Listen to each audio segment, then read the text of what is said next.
चंद्रयान 3 का प्रज्ञान rover Shiv Shakti point के आसपास चंद्रमा के दक्षिणी ध्रुव के रहस्यों का पता लगाने में मसरूफ विक्रम लैंडर से कुछ मीटर की दूरी पर जुटा रहा है जानकारियां।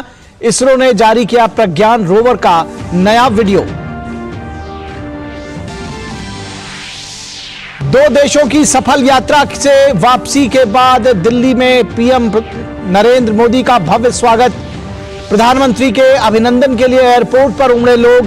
पीएम ने कहा, साथ लाया हूं चंद्रयान 3 की सफलता पर दुनिया भर की बधाइयां। देश से विज्ञान और तकनीक के क्षेत्र में तेजी से आगे बढ़ते रहने को कहा। ग्रीस से सीधे बेंगलुरु पहुंचकर पीएम मोदी ने इसरो के वैज्ञानिकों से की मुलाकात। चंद्रयान 3 की टीम को दी शाबाशी। इसरो प्रमुख को गले लगाकर थपथपाई पीठ। वैज्ञानिकों को संबोधित करते हुए पीएम हुए भावुक। कहा, आप सबसे मिलने और सैल्यूट करने की थी इच्छा।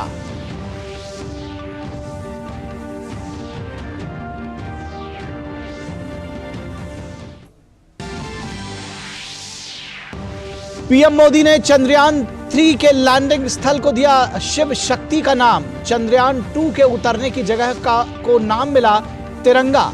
चंद्रयान 3 की कामयाबी की याद में देश हर साल 23 अगस्त को मनाएगा राष्ट्रीय अंतरिक्ष दिवस। कहा, पूरी दुनिया मान रही है भारतीय विज्ञान का लोहा। तमिलनाडु के मदुरई में रेल कोच में लगी आग, हादसे में 10 लोगों की मौत, कई अन्य हुए घायल। अवैध रसोई गैस सिलेंडर के प्रयोग से लगी आग। रेलवे ने मृतकों के परिजनों को 10-10 लाख रुपए की आर्थिक सहायता का किया ऐलान। घटना की जांच के भी आदेश। केंद्रीय गृह और सहकारिता मंत्री अमित शाह ने राजस्थान के गंगापुर सिटी में सहकार किसान सम्मेलन को किया संबोधित। अमित शाह ने अशोक गहलोत सरकार पर किए जोरदार हमले। कहा, लाल डायरी के अंदर छिपे हुए हैं काले कारनामे। और विश्व बैडमिंटन चैंपियनशिप में आज भारत के एचएस प्रणॉय खेलेंगे पुरुष एकल वर्ग का सेमीफाइनल। थाईलैंड के कुनलावत विदित सान से होगा मुकाबला। प्रणॉय ने क्वार्टर फाइनल में टॉप सीड विक्टर एक्सेल्सन को हराकर पदक किया था पक्का।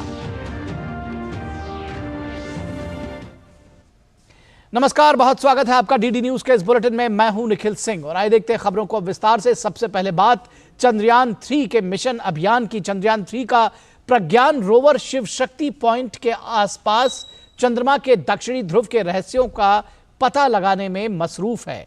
विक्रम लैंडर से कुछ मीटर की ही दूरी पर यह जानकारियां जुटा रहा है। इसरो ने इससे संबंधित प्रज्ञान रोवर का एक नया वीडियो जारी किया है।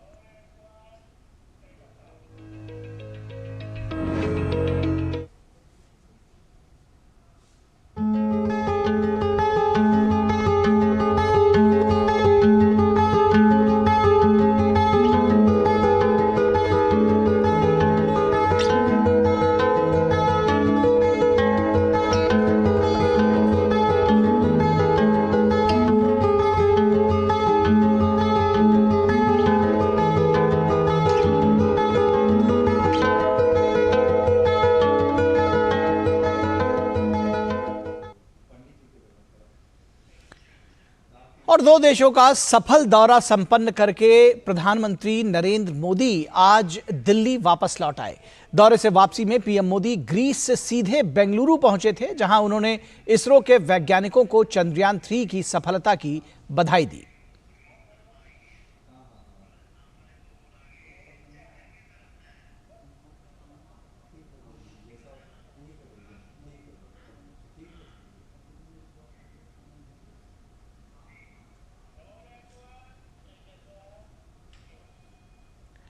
और पीएम मोदी का दिल्ली पहुंचने पर भव्य स्वागत किया गया। पीएम के स्वागत के लिए पहुंचने वालों में भाजपा के राष्ट्रीय अध्यक्ष जेपी नड्डा और दिल्ली भाजपा के सांसद भी शामिल रहे।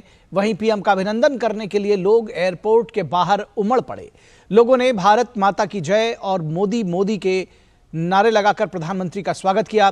प्रधानमंत्री ने लोगों का अभिवादन किया और इस प्रेम के लिए सभी का आभार जताया।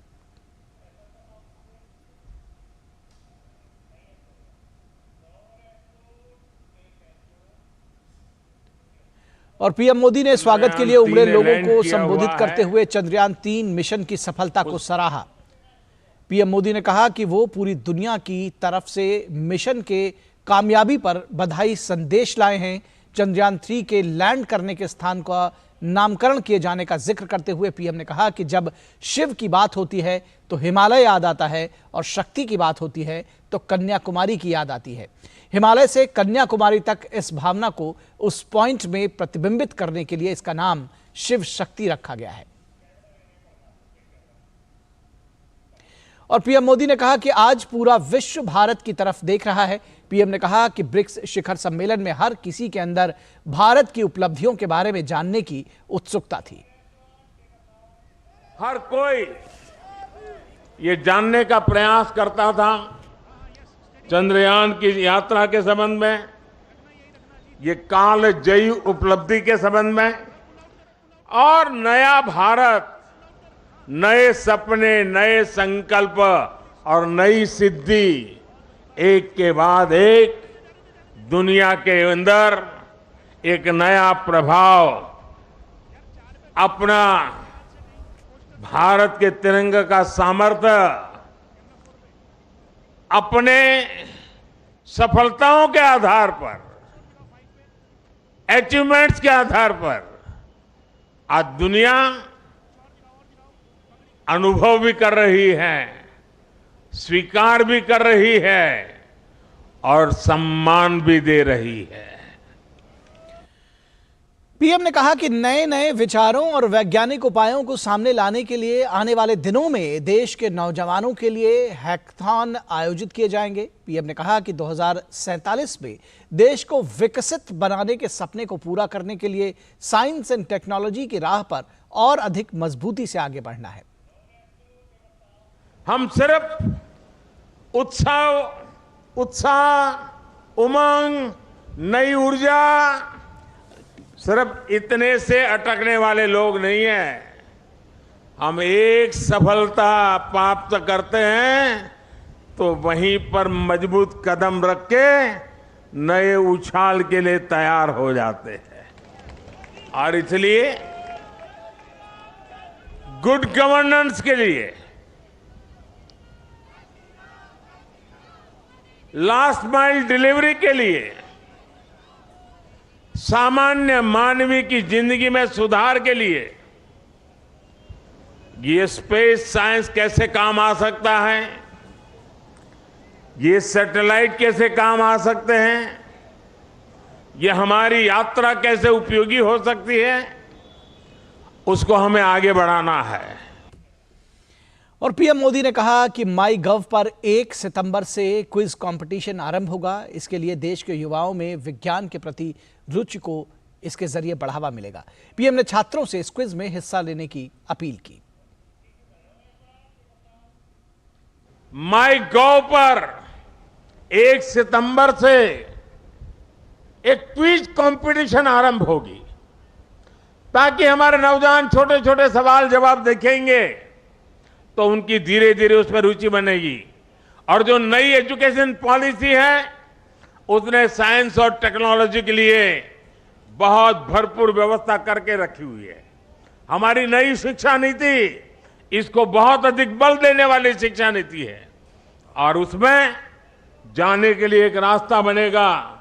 हमारा क्विज कंपटीशन मैं आज यहां से देश के नौजवानों को, मेरे देश के विद्यार्थियों को और हर स्कूल को मैं कहूंगा कि स्कूल का एक कार्यक्रम बने कि ये चंद्रयान से जुड़ी हुई जो क्विज कंपटीशन है उस क्विज कंपटीशन में बढ़ चढ़ करके हिस्सा लें। देश के करोड़ों करोड़ों युवा इसका हिस्सा बने और हम इसको आगे ले जाएं। और दिल्ली में होने जा रहे G20 शिखर सम्मेलन का जिक्र करते हुए पीएम मोदी ने कहा कि दिल्ली वालों को इसमें सहयोग करना है। पीएम ने कहा कि ये हमारे अपने घर का आयोजन जैसा है, इसलिए यदि कोई असुविधा भी हो तब भी हमें मिलजुल कर इस आयोजन को शानदार बनाना है। पीएम मोदी ने अपने संबोधन के बाद वहां मौजूद लोगों से मुलाकात की। पीएम मोदी ने सबका अभिवादन किया।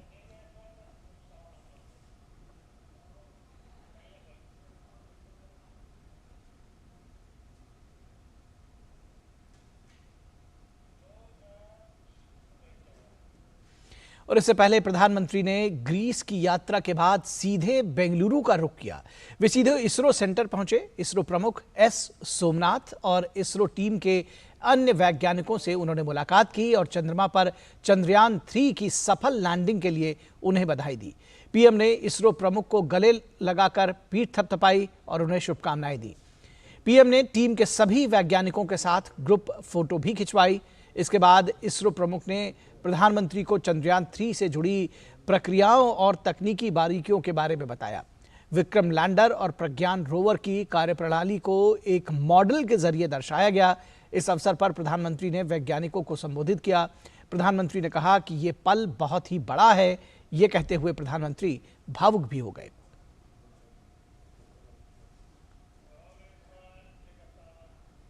बेसब्री मेरी और मुसीबत आपकी। इतनी सवेरे सवेरे आप सभी को और इतना और टाइम, लेकिन बस मन कर रहा था जाऊं आपको नमन करूं। आपको दिक्कत हुई होगी, लेकिन मैं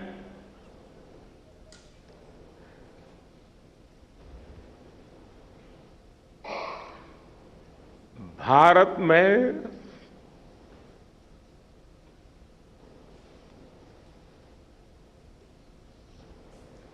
आते ही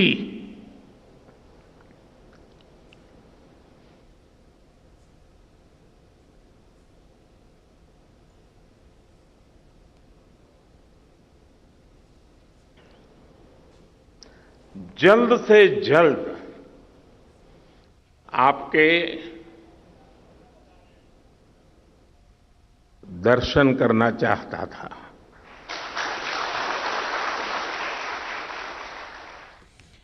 और प्रधानमंत्री ने वैज्ञानिकों के अथक परिश्रम को सैल्यूट किया। उन्होंने कहा कि देश को जिस ऊंचाई पर वैज्ञानिकों ने पहुंचाया है, ये असाधारण है। सैल्यूट आपके परिश्रम को, सैल्यूट आपके धैर्य को, सैल्यूट आपकी लगन को,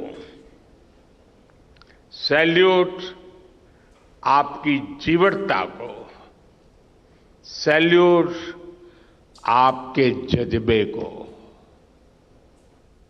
आप देश को जिस ऊंचाई पर लेकर गए हैं, ये कोई साधारण सफलता नहीं है। ये अनंत अंतरिक्ष में भारत के वैज्ञानिक सामर्थ्य का शंखनाद है।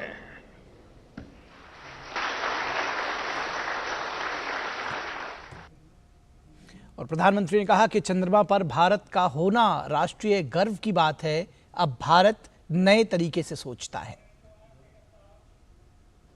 India is on the moon.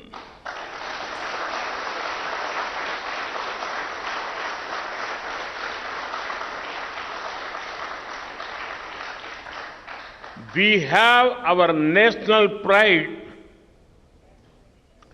placed on the moon.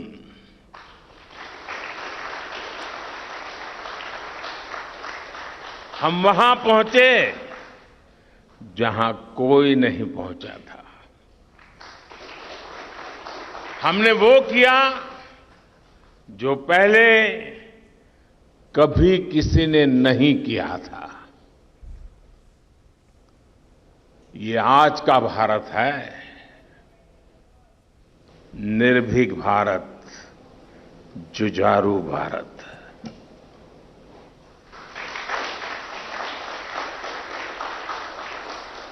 ये वो भारत है जो नया सोचता है, नए तरीके से सोचता है, जो डार्क जोन में जाकर भी दुनिया में रोशनी की किरण फैला देता है।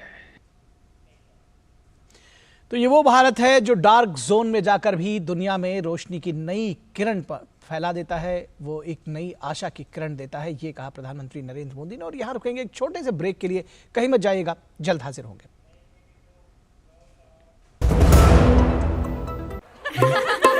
20,000 10 ओके। दोनों? नो 10 का 1।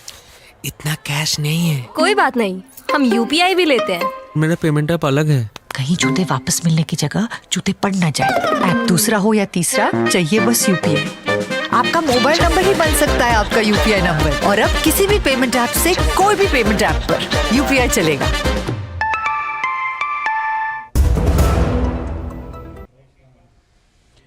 स्वागत है आपका ब्रेक के बाद। और हमारी संवाददाता आयशा खानम ने प्रधानमंत्री नरेंद्र मोदी के इसरो में संबोधन के बाद वहां मौजूद महिला वैज्ञानिकों से बात की। सॉफ्ट लैंडिंग के बाद प्रधानमंत्री नरेंद्र मोदी पहली बार इस ट्रैक पहुंचे और उसी जगह से संबोधित किया यहाँ के वैज्ञानिकों को, जहाँ से पिछली बार उन्होंने यहाँ से इन तमाम लोगों की हौसला अफजाई की थी। और ये क्षण वैज्ञानिकों के लिए एक महत्वपूर्ण क्षण, खासकर महिला वैज्ञानिक जिनके बारे में बार बार प्रधानमंत्री नरेंद्र मोदी इनकी तारीफ करते हुए नहीं थकते और बार बार नारी शक्ति की बात कहते रहे हैं। और ये वो तमाम महिला वैज्ञानिक हैं, इन सब वैज्ञानिकों ने चंद्रयान-3 मिशन में साथ दिया है। ये सब तमाम चंद्रयान-3 मिशन के साथ जुड़ी रही। ये वो महिला वैज्ञानिक हैं जिनके लिए जितनी तालियां बजनी चाहिए वो कम है, लेकिन इनकी तारीफ प्रधानमंत्री नरेंद्र मोदी करते हुए यहाँ पर नजर आए और यहाँ उनके साथ कुछ क्षण बिताए। बात करते हैं कुछ साइंटिस्ट वैज्ञानिकों के साथ। यहाँ पर मेरे साथ रितु करीदाल हैं। ये बताइए, प्रधानमंत्री नरेंद्र मोदी आज यहाँ पर पहुँचे और आप सबको सैल्यूट करने की बात कही उन्हें, तो क्या कहना चाहेंगे? पहले तो ये क्षण हमारे लिए एक अभूतपूर्व क्षण था। प्रधानमंत्री जी आए, सबको इतने अच्छे से उन्होंने बात किया और वो चंद्रयान-2 के जो कठिन क्षण थे वो आज सुखद क्षणों में परिवर्तित हो गए उनके आने से। जो नाम उन्होंने रखा है, ये पॉइंट्स का नाम शिव शक्ति पॉइंट रखा, तिरंगा पॉइंट रखा, एक यादगार मिसाल कायम कर दी प्रधानमंत्री ने। हाँ, और ये दिखाता है कि कितना नारी शक्ति की कितना अहमियत है।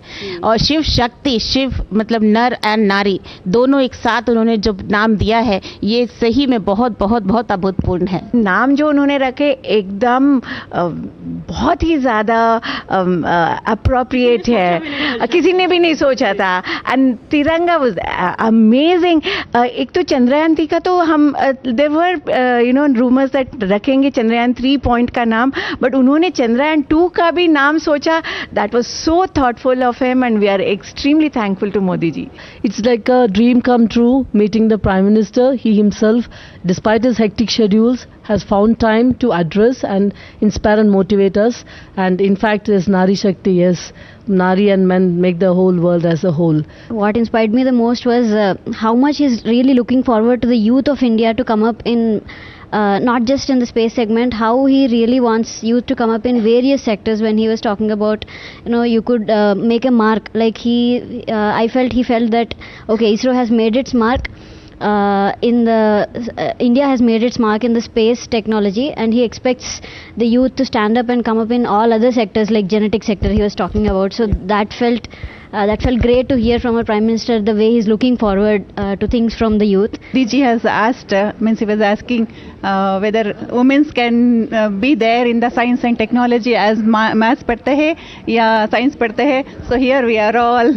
कि अब तक हमने चांद में ईद का त्योहार देखा है, करवा चौथ का उपवास देखा है, अब हमें चांद में विज्ञान भी दिखेगा, भारत का रचा इतिहास दिखेगा, हमारा लहराता तिरंगा दिखेगा. और विक्रम बेताल की कहानियां हम सब ने सुनी हैं, अब हम विक्रम और प्रज्ञान की कहानियां भी सुनेंगे. It's a pleasure that Modi ji visited us today and he named the centers. I've been involved in studying the landing sites. So daily, day in and day out, we used to see where to land, how the location looks. We used to only identify with numbers, Latlon, but today he has given name to where we landed. So it's very a happy moment for all of us.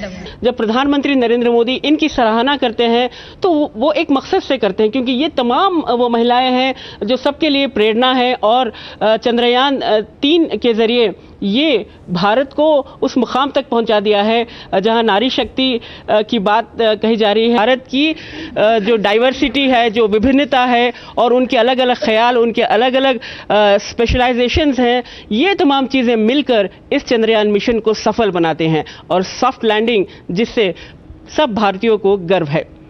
Cameraman Ashok के साथ Ayesha Khanam, DD news, Bangalore. और Greece से बेंगलुरु पहुंचे PM Modi का जोरदार स्वागत किया गया। प्रधानमंत्री ने लोगों का अभिवादन स्वीकार किया और उनको अभिवादन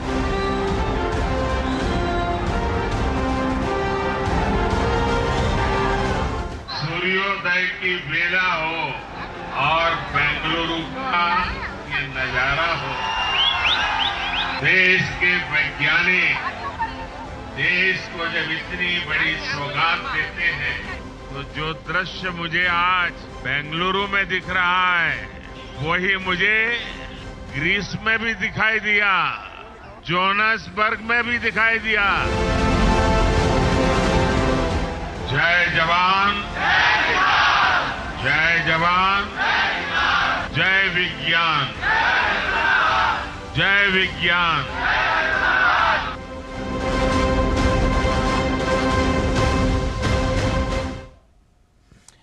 खबर तमिलनाडु के मदुरई से, जहां सुबह आज मदुरई यार्ड में एक रेलवे कोच में आग लगने से 10 लोगों की मौत हो गई और 7 अन्य लोग घायल हो गए। इस कोच में कुल 65 यात्री सवार थे।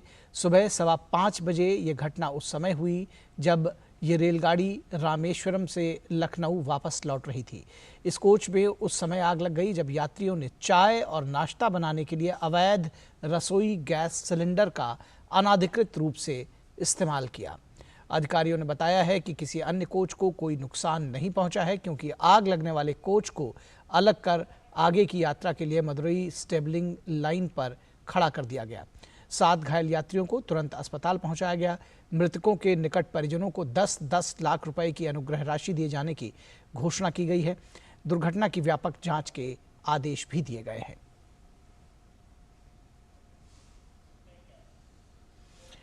और संयुक्त राष्ट्र ने मिलेट्स को बढ़ावा देने के लिए साल 2023 को अंतर्राष्ट्रीय मिलेट्स वर्ष घोषित किया है। मिलेट्स यानी कि श्री अन्न की उपयोगिता को देखते हुए भारत सरकार ने इसे लोगों की थाली तक पहुंचाने के लिए कई प्रयास किए हैं।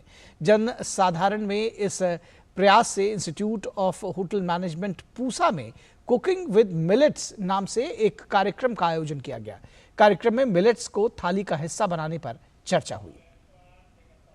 मिलेट्स गरीबों से लेकर आम जन और जवानों की थाली का हिस्सा बने। मिलेट्स यानी मोटा अनाज की कुकिंग कैसे हो, मोटा अनाज यानी श्री अन्न का प्रचार कैसे हो, कैसे इसे स्वादिष्ट बनाया जाए।